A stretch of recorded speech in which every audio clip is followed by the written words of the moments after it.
विकास दिव्य कीर्ति ने एक वीडियो बनाया, बहुत उन्होंने सामान्य बात कही है ना, सिंपल बात कही, लेकिन वही इतनी दुर्लभ। उन्होंने कहा कि किसी भी चीज़ को इवैल्यूएट ठंडे दिमाग से सोचना चाहिए। जब मन करता है कि अभी इस आदमी को मुक्का मार दें या इस देश पर चढ़ बैठें, तो थोड़ा सा बैठें और देखें कि मुक्का मारने से मेरा फ़ायदा है या जो चाहता है कि इसको मुक्का मारा जाए उसका फ़ायदा है, वगैरह वगैरह जो भी। और युद्ध अगर टाला नहीं जा सकता है, युद्ध ही अगर अंतिम विकल्प है, तो युद्ध ही सही, आ जाओ, है ना, वो एक बात है। लेकिन उन्होंने ये बात कही कि हमारे यहाँ भारत की प्रशंसा में उन्होंने ये बात कही कि उनके शब्द में कह रहा हूँ कि मैं मानता हूँ कि पिछले कुछ समय में थोड़ी बहुत सांप्रदायिकता हमारे यहाँ बढ़ी है, पर आप किसी ऐसे देश की कल्पना करें जहाँ पर माइनॉरिटी के लोगों ने मेजॉरिटी के 25 या 27 या 26 लोगों को मार डाला हो और उस देश में दंगे नहीं हुए हैं। ये इसीलिए तो अद्भुत है हमारा देश, है बहुत सारा जहर, उसमें कुछ छिटपुट इंसिडेंट्स, मतलब है उनको छिटपुट भी नहीं कहना चाहिए, वो पर 150 करोड़ लोगों के देश में मैं उसको छिटपुट मानता हूँ। बेहद शर्मनाक घटनाएं हैं, है ना, नहीं होना चाहिए एक भी, पर छिटपुट ही है। मैं इस बात पे तो गर्व करता हूँ। मैं जिस देश में रहता हूँ वहां पर जिस तरह का रिएक्शन बाकी जगहों पे होता वैसा नहीं हुआ। अमेरिका में 9/11 हुआ, उसने देश के देश उजाड़ दिए, और उनके यहां भी तरह तरह के कानून आए, है ना। अपन ने वैसे रिएक्ट नहीं किया है, और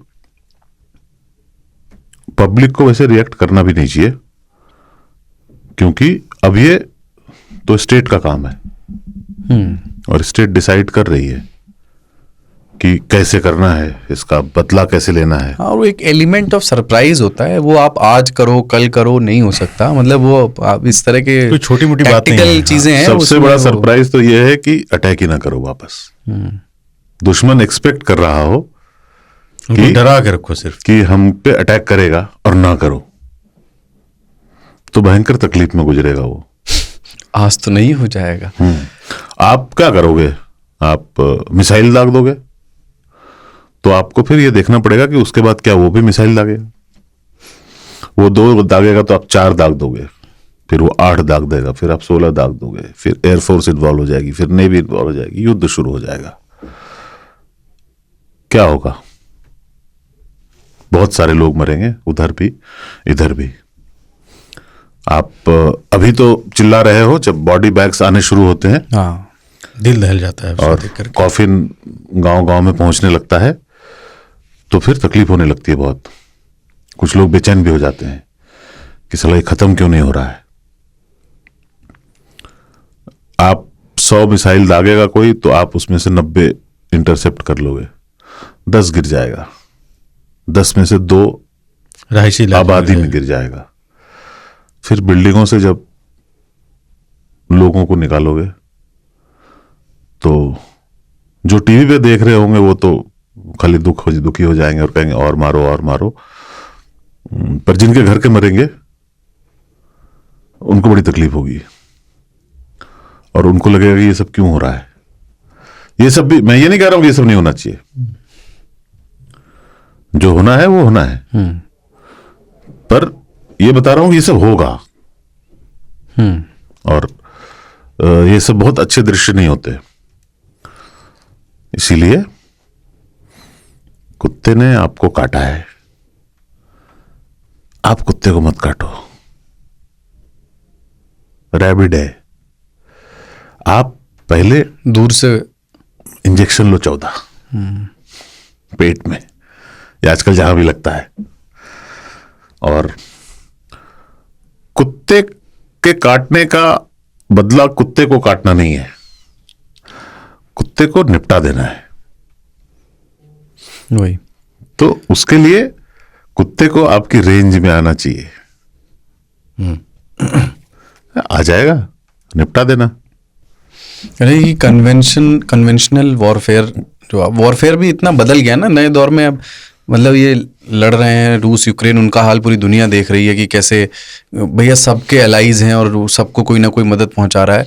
तो आप टेक्टिकल तरीके से, कई आर्टिकल्स आप इस दौर में पढ़ें, टेक्टिकल हमला कीजिए, स्ट्रेटेजिक प्लानिंग के साथ टारगेटेड स्ट्राइक्स करिए, स्ट्राइक्स और मतलब जो भी हमला हो, ज़रूरी नहीं एयर स्ट्राइक्स ही हो, आप उनके पावर ग्रिड पर अटैक करें जिससे उनके जो बड़े शहर हैं उनकी बिजली बाधित होगी, उनका जो सिस्टम ट्रेन और ये है ना जो भी पूरा वॉर का सिस्टम ही होता है, पहले कम्युनिकेशन तोड़ दीजिए, वो तोड़ दीजिए। उसके बाद आप हो सके तो रिफाइनरीज पे हमला कीजिए ताकि उनको, हाँ, उनको कमी पड़े, जो डीजल पेट्रोल और फ्यूल जो जिन चलते उनके शहर ठप पड़ जाएं, ताकि वहाँ मतलब इसकी आँच उनके जनमानस के आम दैनिक दिनचर्या में महसूस होने लगे, जिससे वहाँ के आर्मी स्टैब्लिशमेंट और हुक्मरान पर प्रेशर बने, है ना, और हमें एक एडवांटेज मिले अगर कोई आगे चलकर बातचीत होगी अगर इस पर। तो नहीं, इसके बहुत उपाय हैं। आप खाली इतना करो कि वॉर के लिए प्रिपेयर्ड हो जाओ। बहुत महंगा पड़ता है वॉर की तैयारी ना, बहुत महंगी पड़ती है। और आप तैयार रहो अगले 3 साल के लिए। हो गए 1000 दिन, 1000 दिन का खर्चा नहीं उठा पाएगा आपका दुश्मन। और उसकी फौज जो है वो बलूचिस्तान छोड़ के आएगी। आप अगर राजस्थान, पंजाब, गुजरात, जम्मू सब जगह एकदम खड़े हो जाओ तो फिर उसको भी खड़े होना पड़ेगा। वो बलूचिस्तान छोड़ेगा, बलोच ले लेंगे। अफगानिस्तान में तालिबान है, वो खैबर पख्तूनख्वा ले लेंगे। हटाना तो बहुत मुश्किल होगा उनके लिए भी ना। वो बहुत ताकतवर देश नहीं है, पर यह है कि सुसाइड बॉम्बर वाली अवस्था में जब कोई देश होता है ना, तो वो खुद मरने को तैयार होता है और उसका लीडर खुद एक जिहादी है। तो एक बड़ी मुश्किल, बहुत संयोग बहुत बुरा है सिचुएशन। तो अपने को मेरे हिसाब से सरकार में होशियार लोग बैठे, वो प्लानिंग कर रहे हैं, वो कर रहे हैं कुछ, वो करेंगे और ऐसे तो जाने नहीं देंगे। हाँ, वो ऑफ कोर्स वो तो अब नहीं हो सकता कि ऐसे जाने दिया जाए। करेंगे। हाँ। 1-2 चीजें करेंगे जो दिखाने के दांत होंगे आपको, जो पब्लिक यहाँ है, जो प्रेशर 1-2 चीज दिखाने के होंगे, पर चबाने के जो दांत है ना वो चालू हो चुके हैं, है ना। जबड़े में आ रहा है और वो पीसा जाएगा इस बार, तो इंतजार कीजिए उसका। जैसे वो भी एक बात है कि कश्मीर को लेके हमारा शुरू से ये रहा है कि हमारा सब बायलैटरल मसला है, हम दोनों आपस में निपटेंगे। पाकिस्तान हमेशा से ये चाहता है कि इसमें एक थर्ड पार्टी इन्वॉल्व हो जाए, हाँ। चाहे यूनाइटेड नेशंस, अमेरिका, जो भी है। नहीं, चाहा तो हम ही नहीं था पहले, हाँ, पहली अर्जी हम ही ने डाली थी, फिर हमने, लेकिन हम उसके बाद हमारा स्टैंड यही है कि साहब ये हम द्विपक्षीय मसला है, हम नहीं चाहते। हमने उसके लिए शिमला अग्रीमेंट किया था। तो उसमें ये है कि उसमें ना बार बार जब वहां से ये वाले स्टेटमेंट आते हैं कि उनके रक्षा मंत्री, उनके सूचना मंत्री, उनके आर्मी चीफ ये कहते हैं कि साहब हम तो न्यूक्लियर पावर हैं, हम इतना आसान नहीं है, हम पे सोचना भी मत, है ना। तो ये उसका मीनिंग ये होता है कि वो बार बार न्यूक्लियर पावर कह करके इस पूरे टकराव को 2 न्यूक्लियर पावर के जैसे टकराव के तौर पर पेश करके अंतर्राष्ट्रीय समुदाय से एक इंटरवेंशन की अपील करते हैं, जो हम कभी भी नहीं चाहेंगे। हमें ये मेक श्योर करना पड़ेगा, इंश्योर करना पड़ेगा कि साहब ये 2 लोगों के, 2 मुल्कों के बीच का ही टकराव बना रहे। इसलिए वो जो ये वाला है ना, वो न्यूक न्यूक न्यूक इंडिया ने एक बार भी नहीं बोला है, पाकिस्तान बार बार बोल रहा है। यही तो था जिसके चलते हम इतने दिनों तक कुछ नहीं करते थे, पर अब हमने कह दिया है, वो दिखा दिया है कि उसका डर हमको नहीं है। एक बार फौज गई, एक बार एयरफोर्स गई, तो वो वाला डर खत्म हो चुका है हमारा। न्यूक्लियर पावर है तो हम भी हैं। दूसरी बात, तुम एक मारोगे, तुम हमें 10 मार दोगे तो मेरा नॉर्थ खत्म हो जाएगा, है ना। हम 4 मार देंगे तो तुम पूरे खत्म हो जाओगे। हमारी राजधानी बेंगलोर शिफ्ट कर लेंगे हम, है ना। भारत रहेगा, वो नहीं रहेगा। ये एहसास पाकिस्तान को भी है, गिदड़ भब की है ये। और उनके जो नेता लोग हैं ना, इलेक्टेड टाइप के नहीं है, वो दिखते हैं खाली इलेक्टेड। हाँ, तो आर्मी ही वहां जो है वो है। कितना रेयर होता है कि वहां कोई सरकार चल जाए। और ये सब जितने एमपी होते हैं वहां पे ना, फ्यूडल लोग हैं सब। हाँ, वहां पे कोई डेमोक्रेसी अपने जैसी नहीं है। हाँ। कि कोई भी आदमी जीत जाएगा चुनाव में, तो वो उनको सिलेक्टेड लोग हैं, वो उनका वैसा व्यवहार रहेगा। वो बेवकूफ भी है। सी राजा मोहन है ना, सी राजा मोहन ने एक आर्टिकल लिखा है इस पे कि कैसे ये उन्होंने कहा है कि पाकिस्तान छोड़िए, उन्होंने सिर्फ एक आर्गुमेंट दिया है कि ये तो आसिम मुनीर का किया धरा है, अगर हम ये मानते हैं तो आसिम मुनीर बेसिकली पाकिस्तान की मिलिट्री पिछले कुछ समय में ये डोमेस्टिक नज़रिए से कमज़ोर हुई है। तो पाकिस्तान की सेना में अपनी स्थिति और पाकिस्तानी सेना को फिर से रेलेवेंट बनाए रखने के लिए भी संभवतः वो यही बात हमने पिछले 3 साल में तो उसमें वो कह रहे हैं कि साहब आसिम मुनीर को डोमेस्टिकली कमज़ोर करने पे आप काम करो, उसके लिए जो भी उंगली टेढ़ी करने वाले जो मेजर्स होते हैं, मेक श्योर कि आसिम मुनीर डोमेस्टिक पॉलिटिक्स में उभार ना आए, उनकी छवि अच्छी ना होने पाए, जो भी तरीके हो सकते हैं आप वो अपनाएं। ये एक रिस्पॉन्स इस घटना का ये भी है कि आसिम मुनीर को आप डोमेस्टिकली कमज़ोर करें। एंड डोमेस्टिक चेंजेस क्या आप कर सकते हो उसमें, मतलब वो इशारा भर किया उन्होंने, बट उसके मीनिंग यही सारे हैं कि कल को अगर उनकी सेना का डिप्लॉयमेंट ज़्यादातर इधर हो गया है तो क्या बलूचिस्तान में अलगाववाद की, देखो बलूचिस्तान में होगी, जैसे संख्या घटती है ना आर्मी की, बलोच टूट पड़ेंगे। उसके बाद पाकिस्तान के पास कोई चारा नहीं बचेगा कि वो एयरफोर्स का इस्तेमाल करे अपने ही लोगों पे। और एक बार आपने वो शुरू कर दिया है ना, वो रेड लाइन गई, उसके बाद गए आप, क्योंकि पीछे तालिबान है। हाँ तो और हमने शुरू में कुछ समय लिया, लेकिन एक टेक्टिकल हमने स्टांस लिया है कि तालिबान से हम अच्छे से बातचीत करेंगे, और हमारी उच्च स्तरीय बातचीत तालिबान से हाल फिलहाल में जल्दी फिर से हुई। नैतिक तौर पे मैं हमेशा विरोध करता रहा इस बात का कि तालिबान से कोई भी दुनिया का देश संबंध रखे, पर ये रियल वर्ल्ड है। यहाँ आपको तो मेरी इस बात पे जो है अमेरिका से भी और भारत से भी एक शिकायत रहती थी कि हम तालिबान जैसी शक्ति को ऐसे ट्रीट कर रहे हैं, इज्जत दे रहे हैं, मिल रहे हैं।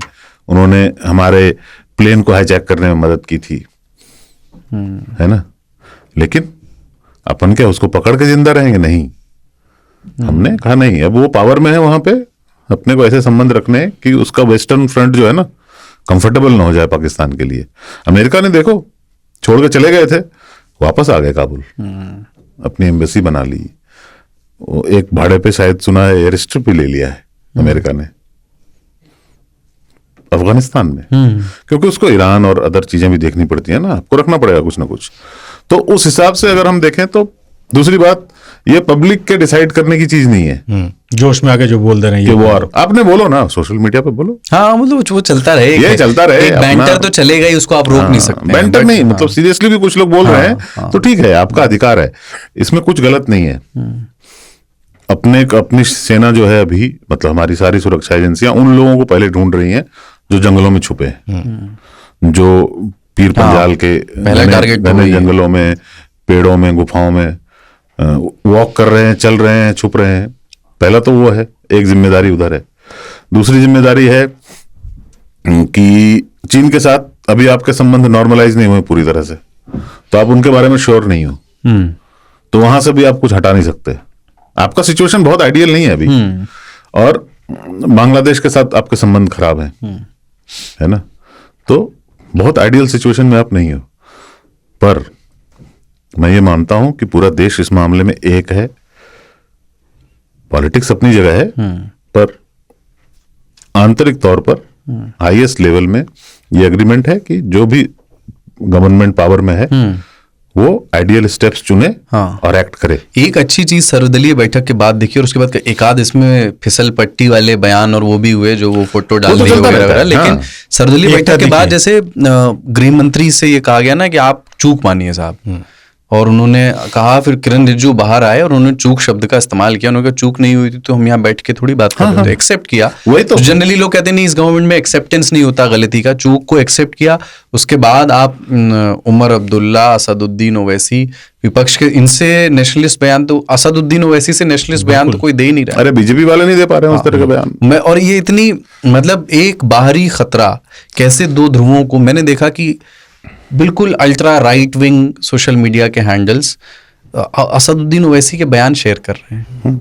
और असदुद्दीन ओवैसी ने भी अपनी पॉलिटिक्स, अपने रिलेवेंस को, यही देखो, बीजेपी भी फायदा उठा रही है ना, रोज कांग्रेस पे अटैक कर रही है, कांग्रेस बीजेपी पे अटैक कर रही है। उसमें ओवैसी ने ये देखा कि नहीं, ये वाली पॉलिटिक्स गलत है, मैं ये वाले नहीं करूंगा, कर पॉलिटिक्स ही रहे। ऑफ कोर्स एवरी पॉलिटिक्स में आपका एक एक स्टेप हाँ, पॉलिटिक्स तो सब आदमी पॉलिटिक्स कर रहा है, which is a welcome thing. करते रहो आपस में। बस इस बात पे हमारे यहाँ अग्रीमेंट है कि सरकार फैसला लेगी, जो लेगी हम उसके साथ हैं। मंजूर है। अब फैसला कैसा होगा, अल्टीमेटली क्या होगा, ये हमें जानने की भी जरूरत नहीं है। ये और उनका काम है basically। स्पेकुलेट करने की जरूरत नहीं है। रोज जो लोग कह रहे हैं ना कि आज की रात अंतिम, आज की रात भारी टाइप के, यही रात अंतिम, यही रात भारी, वो सब ठीक है, मजे लो, बट जो होगा वो किसी को बोलकर नहीं होगा। किसी से पूछ के भी नहीं क्या होगा ये किसी को नहीं बताया जाएगा, कब होगा ये भी किसी को नहीं बताया जाएगा, और बताना भी नहीं चाहिए।